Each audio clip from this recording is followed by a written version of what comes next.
The Royal Newfoundland Regiment has a long and storied past that stretches back to the 18th century, making it one of the oldest regiments in Canada.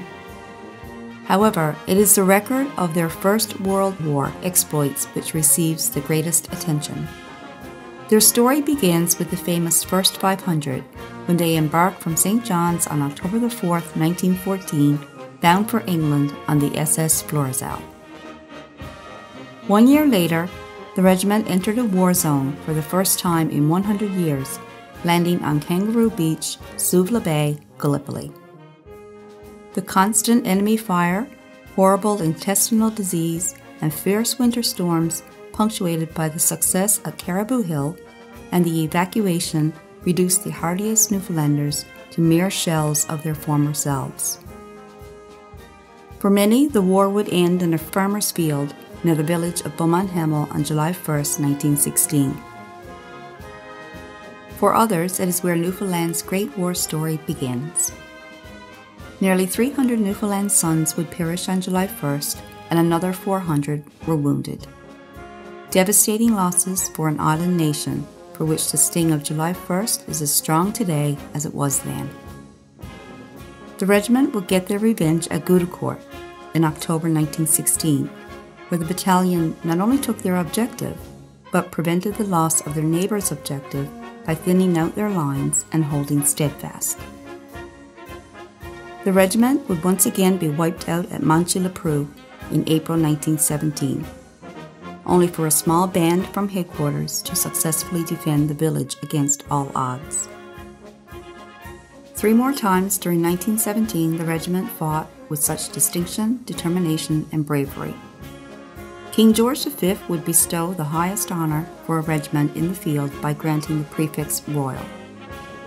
From December 1917, they had become the Royal Newfoundland Regiment. In 1918, the regiment marched across Belgium and into Germany. Along the way, Private Thomas Ricketts was awarded the Victoria Cross, and the regiment was given the distinction of leading the entire 9th Scottish Division across the Rhine River and into Germany. The Royal Newfoundland Regiment Museum, a member of the regimental family, continues to remember those heroes who fought under the Caribou. The museum is the caretaker of many significant artifacts from the First World War.